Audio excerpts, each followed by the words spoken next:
بسم اللہ الرحمن الرحیم الحمد للہ نحمده ونستعینه ونستغفره ونؤمن به ونتوکل علیہ ونعوذ باللہ من شرور انفسنا ومن سیئات اعمالنا من يهده اللہ فلا مضل له ومن يضلله فلا هادي له ونشهد أن لا إله إلا الله وحده لا شريك له ونشهد أن سيدنا ونبينا وحبيبنا ومولانا محمدا عبده ورسوله صلى الله تعالى عليه وعلى آله وأصحابه وأزواجه وذرياته وجميع أهل بيته وبارك وسلم تسليما كثيرا كثيرا أما بعد فأعوذ بالله من الشيطان الرجيم بسم الله الرحمن الرحيم رب زدني علما وألحقني بالصالحين رب اشرح لي صدري ويسر لي أمري واحلل عقدة من لساني يفقه قولي صدق الله العظيم اللهم إني أسألك بأنك أنت الله لا إله إلا أنت الأحد الصمد الذي لم يلد ولم يولد ولم يكن له كفوا احد۔ بزرگان محترم، برادران عزیز اور قابل احترام ساتھیوں اور سلسلے کے مخلصین اور ہمارے قابل احترام مائیں بہنیں اور عزیز بچیاں،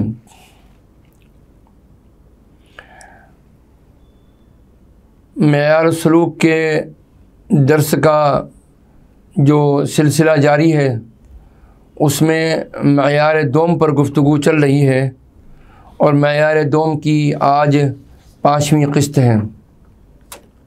حضرت شاہ محمد ہدایت علی صاحب رحمۃ اللہ علیہ جد امجد معیار دوم میں ارشاد فرماتے ہیں کہ بھوک اور پیاس میں اور بے سر و سامانی میں قناعت و توکل دل میں ہو اور محبت خدا میں وجد تواجد اور جوش و خروش ہو تو یہ قابل اعتبار اور لائق شکر ہے، اور بحالت مرغن کھانے اور مال و اسباب موجود ہونے کے قناعت و توکل معلوم ہو یا وجد و تواجد ہو تو یہ نفس کا دھوکہ اور ذاتی خیال ہے۔ حدیث قدسی ہے کہ حضور پاک علیہ الصلاۃ والسلام نے ارشاد فرمایا، اللہ تعالیٰ فرماتا ہے من لم یرض بقضائی ولم یصبر علی بلائی ولم یشکر علی نعمائی ولم یقنع بعطائی فلیطلب ربا سوائی۔ یہ ایک طویل حدیث کا ایک حصہ ہے جس میں کہ حضور پاک علیہ الصلاۃ والسلام نے فرمایا، اللہ تعالیٰ ارشاد فرماتے ہیں کہ جو میرے فیصلے پر راضی نہ ہوا اور میری آزمائش پر صبر نہ کیا اور میری نعمت پر شکر ادا نہ کیا اور میرے دیے پر قناعت نہ کی تو اس کو چاہیے کہ میرے علاوہ کوئی اور رب تلاش کریں۔ ایک دوسری حدیث نبوی ہے عن ابن عباس رضی اللہ عنہما ان رسول اللہ صلی اللہ علیہ وسلم كان يقول عند الكرب لا إله إلا الله العظيم الحليم لا إله إلا الله رب العرش العظيم لا إله إلا الله رب السماوات ورب الأرض ورب العرش الكريم۔ حضرت ابن عباس رضی اللہ تعالی عنہما سے روایت ہے کہ بے شک اللہ کے رسول صلی اللہ تعالی علیہ وسلم پریشانی کے وقت یہ کلمات پڑھا کرتے تھے، اللہ کے سوا کوئی معبود نہیں جس کی قدر و منزلت بے اندازہ ہے، جو قدرت کے باوجود گناہ کی سزا میں جلدی نہیں کرتا۔ اللہ کے سوا کوئی معبود نہیں، جو عرش کا رب ہے، بے اندازہ قدر و مرتبے والا ہے۔ اللہ کے سوا کوئی معبود نہیں، جو آسمانوں اور زمین کا رب ہے اور عرش کا رب ہے، قدرت کے باوجود معاف فرماتا ہے، وفا کرنے والا ہے اور امید سے زیادہ دینے والا ہے۔ یہ حدیث بخاری و مسلم دونوں میں مروی ہے۔ قرآن مجید میں اللہ کا ارشاد ہے، سورہ مائدہ کی آیت 23 میں اللہ ارشاد فرماتے ہیں، وَعَلَى اللَّهِ فَتَوَكَّلُوا إِن كُنتُم مُؤْمِنِينَ، اور اللہ پر توکل کرو اگر تم مومن ہو۔ اور سورہ طلاق میں آیت نمبر 3 میں ارشاد ہے، وَيَرْزُقْهُ مِنْ حَيْثُ لَا يَحْتَسِبُ، اور اسے وہاں سے رزق دے گا جہاں سے اسے گمان بھی نہ ہوگا۔ اس دنیا میں رہتے ہوئے انسان کا سب سے بڑا مسئلہ رزق یعنی ضروریات زندگی کی فراہمی کا ہے۔ اس لیے جب کوئی اللہ کا بندہ اپنے دل کی آواز پر لبیک کہتے ہوئے فرمان الہی ان صلاتی و نسکی و محیای و مماتی للہ رب العالمین کو اپنا نصب العین بنانا چاہتا ہے،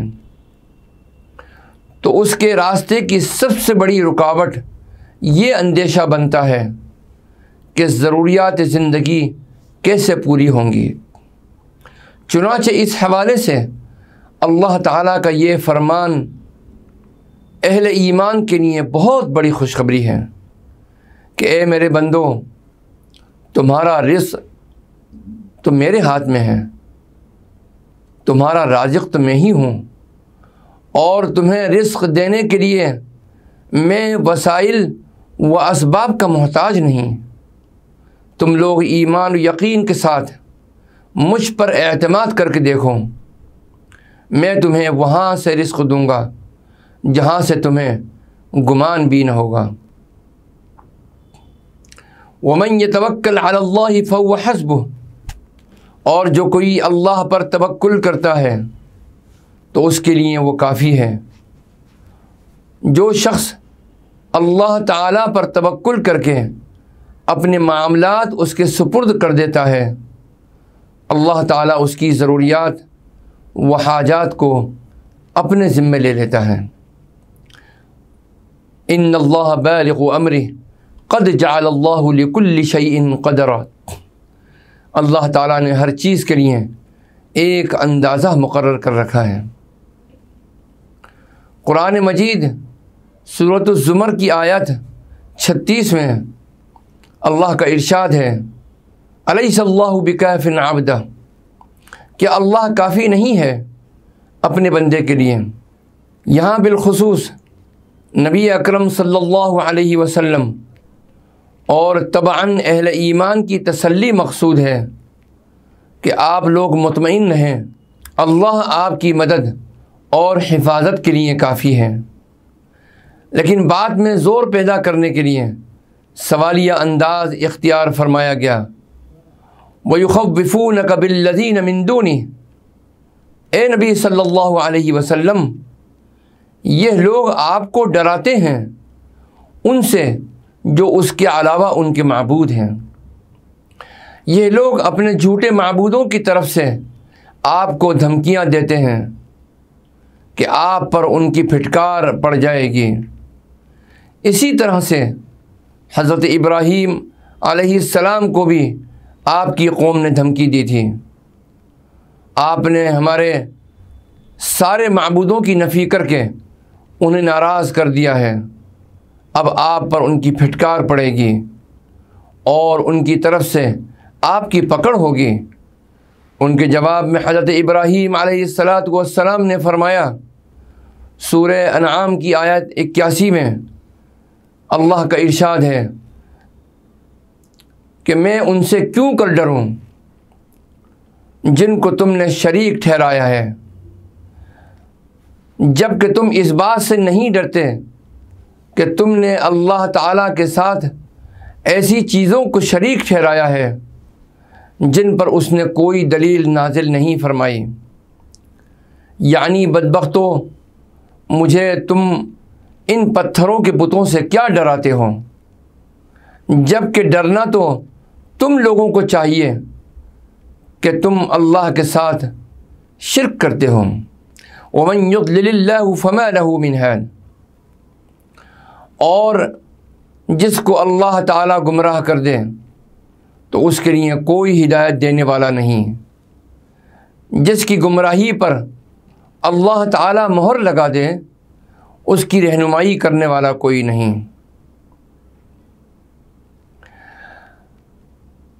حجت الاسلام حضرت امام ابو حامد محمد الغزالی رحمۃ اللہ علیہ مکاشفۃ القلوب میں ارشاد فرماتے ہیں، جس کا عربی متن احیاء العلوم ہے۔ آپ ارشاد فرماتے ہیں توکل اور روزی کے متعلق، خالق کائنات کا فرمان ہے وسع کرسیہ السماوات والارض، یہ سورہ بقرہ کی آیت 255 ہے۔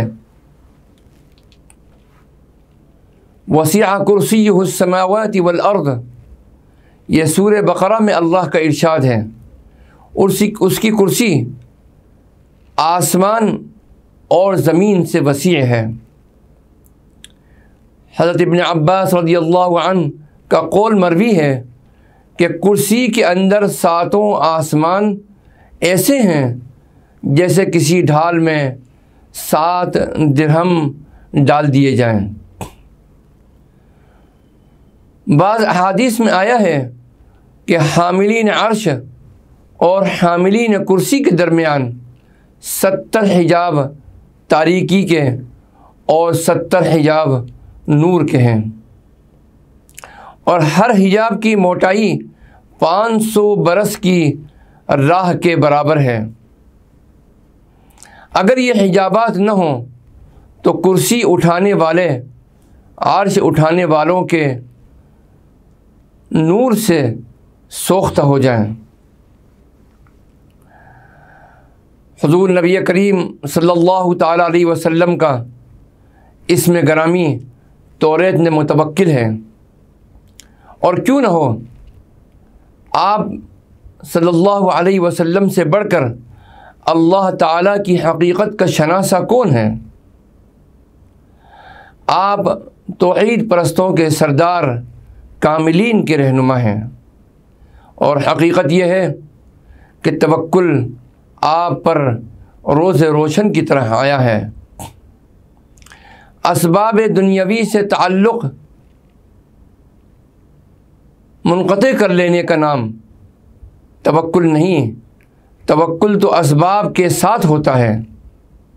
نبی کریم صلی اللہ علیہ وسلم سے ایک اعرابی نے سوال کیا، میں اونٹ کو کھلا چھوڑ کر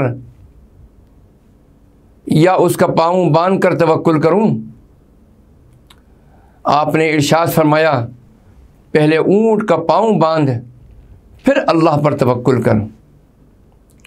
حضور پاک صلی اللہ علیہ وسلم نے فرمایا، اگر تم نے توکل کی حقیقت کو پا لیا ہوتا تو اللہ تمہیں پرندوں کی طرح روزی دیتا جو صبح بھوکے اٹھتے ہیں اور شام کو سیر ہو کر آتے ہیں۔ ایک حکایت میں یہ قصہ درج ہے، ایک حکایت ہے کہ حضرت ابراہیم ادہم رحمۃ اللہ علیہ اور شفیق بلخی رحمۃ اللہ علیہ کی آپس میں ملاقات مکہ معظمہ میں ہوئی۔ ابراہیم ادہم نے سوال کیا کہ اے شفیق، تجھے یہ مقام کیسے حاصل ہوا؟ انہوں نے جواب دیا کہ ایک مرتبہ جنگل سے میرا گزر ہوا، وہاں ایک پرندے کو دیکھا جس کے دونوں بازوؤں یعنی پر ٹوٹ چکے تھے۔ میں یہ دیکھنے کے لیے وہاں بیٹھ گیا کہ دیکھوں اس کو رزق کیسے ملتا ہے۔ اتنے میں ایک پرندہ اپنی چونچ میں ایک ٹڈی لے کر آیا اور اس کے منہ میں اس کو ڈال دیا۔ یہ خیال پیدا ہوا کہ رزاق اگر اسے رزق پہنچا سکتا ہے تو مجھے کیوں نہیں پہنچائے گا، لہذا سب کچھ چھوڑ کر عبادت میں مصروف ہو گیا۔ اس پر جناب حضرت ابراہیم بن ادھم رحمۃ اللہ علیہ نے فرمایا، اے شفیق، تو نے معذور پرندہ بننا گوارا کیا، اگر تم تندرست پرندہ بنتے تو تمہارا مقام کچھ اور ہوتا۔ کیا تم نے حضور پاک علیہ الصلاۃ والسلام کا یہ فرمان نہیں سنا کہ اوپر والا ہاتھ نیچے والے ہاتھ سے بہتر ہے؟ مومن تو ہمیشہ بلند درجات کا خواہاں ہوتا ہے، حتیٰ کہ ابرار کے مقام کو حاصل کر لیتا ہے۔ اس پر شفیق بلخی رحمۃ اللہ علیہ نے آپ کا ہاتھ چوم کر فرمایا، بے شک آپ میرے استاذ ہیں۔ انسان جب رزق کے حصول کے اسباب مہیا کر لے تو اسباب کی بجائے خالق کو اپنا نصب العین بنائے جو اصل میں روزی مہیا کرتا ہے۔ سائل جو کشکول گدائی لے کر بھرتا ہے وہ کشکول کو نہیں، دینے والے سخی کی طرف متوجہ ہوتا ہے۔ سبحان اللہ۔ حضور پاک صلی اللہ تعالی علیہ وسلم نے ایک موقع پر ارشاد فرمایا، جو خود کو سب سے زیادہ غنی بنانا چاہتا ہے اسے چاہیے کہ مال سے زیادہ مقام باری تعالی پر نظر رکھے۔ سبحان اللہ۔ روایت ہے کہ حضرت حذیفہ مرعشی رحمۃ اللہ علیہ جو حضرت ابراہیم بن ادھم رحمۃ اللہ علیہ کے مرید تھے، ان سے کہا گیا کہ اپنے مرشد کا کوئی عجیب واقعہ سنائیے۔ انہوں نے کہا کہ ہم مکہ معظمہ جا رہے تھے، راستے میں ہمارا زاد راہ ختم ہو گیا، ہم کوفہ کی ویران مسجد میں ٹھہر گئے، میں بھوک سے نڈھال ہو رہا تھا، میری حالت دیکھ کر آپ نے فرمایا قلم دوات اور کاغذ لے آؤ۔ جب میں لایا تو اس پر آپ رحمۃ اللہ علیہ نے بسم اللہ الرحمن الرحیم لکھ کر بعد میں لکھا، تو ہی ہر حالت میں مطلوب، تو ہی ہمارا ملجا۔ اور پھر یہ اشعار لکھے، انا حامد انا شاکر انا جائع انا ضائع انا عاد، میں تیری حمد کرنے والا، شکر کرنے والا اور ذکر کرنے والا ہوں، میں بھوکا، خستہ حال اور برہنہ ہوں۔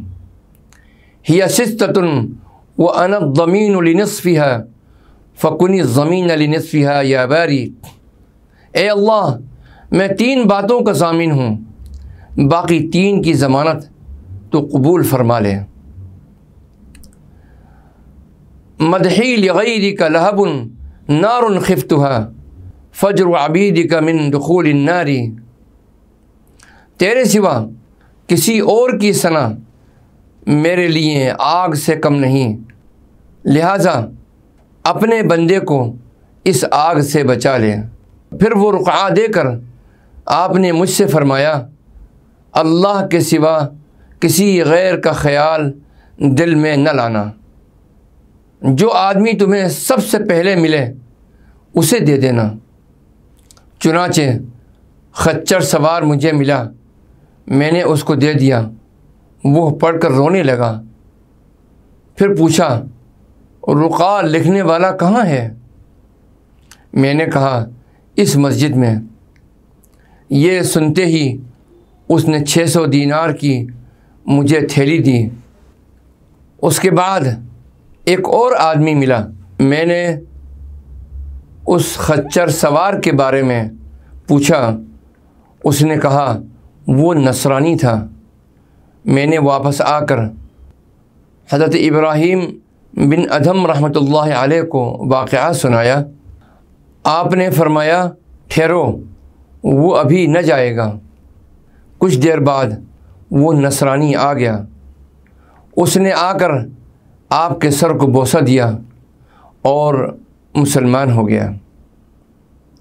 حضرت ابن عباس رضی اللہ تعالی عنہ سے روایت ہے کہ اللہ تعالیٰ نے حاملین عرش ملائکہ کو پیدا کر کے فرمایا کہ عرش کو اٹھاؤ، مگر وہ نہ اٹھا سکے۔ تو پھر اللہ تعالیٰ نے فرمایا لا حول ولا قوت الا باللہ، اللہ کے بغیر قوت ہے نہ توفیق ہے۔ کہو، جب یہ کہا تو اٹھا لیا، مگر 7ویں زمین ہوا پر ان کے قدم جم گئے۔ اس وقت سے تا ہنوز وہ مسلسل لا حول ولا قوت الا باللہ کا ورد کر رہے ہیں تاکہ وہ انتہائی پستیوں میں گرنے سے محفوظ رہیں۔ اب وہ عرش الہی تھامے ہوئے ہیں اور عرش الہی نے انہیں سنبھال رکھا ہے۔ ان تمام کو قدرت الہی نے ہی سہارا دے رکھا ہے۔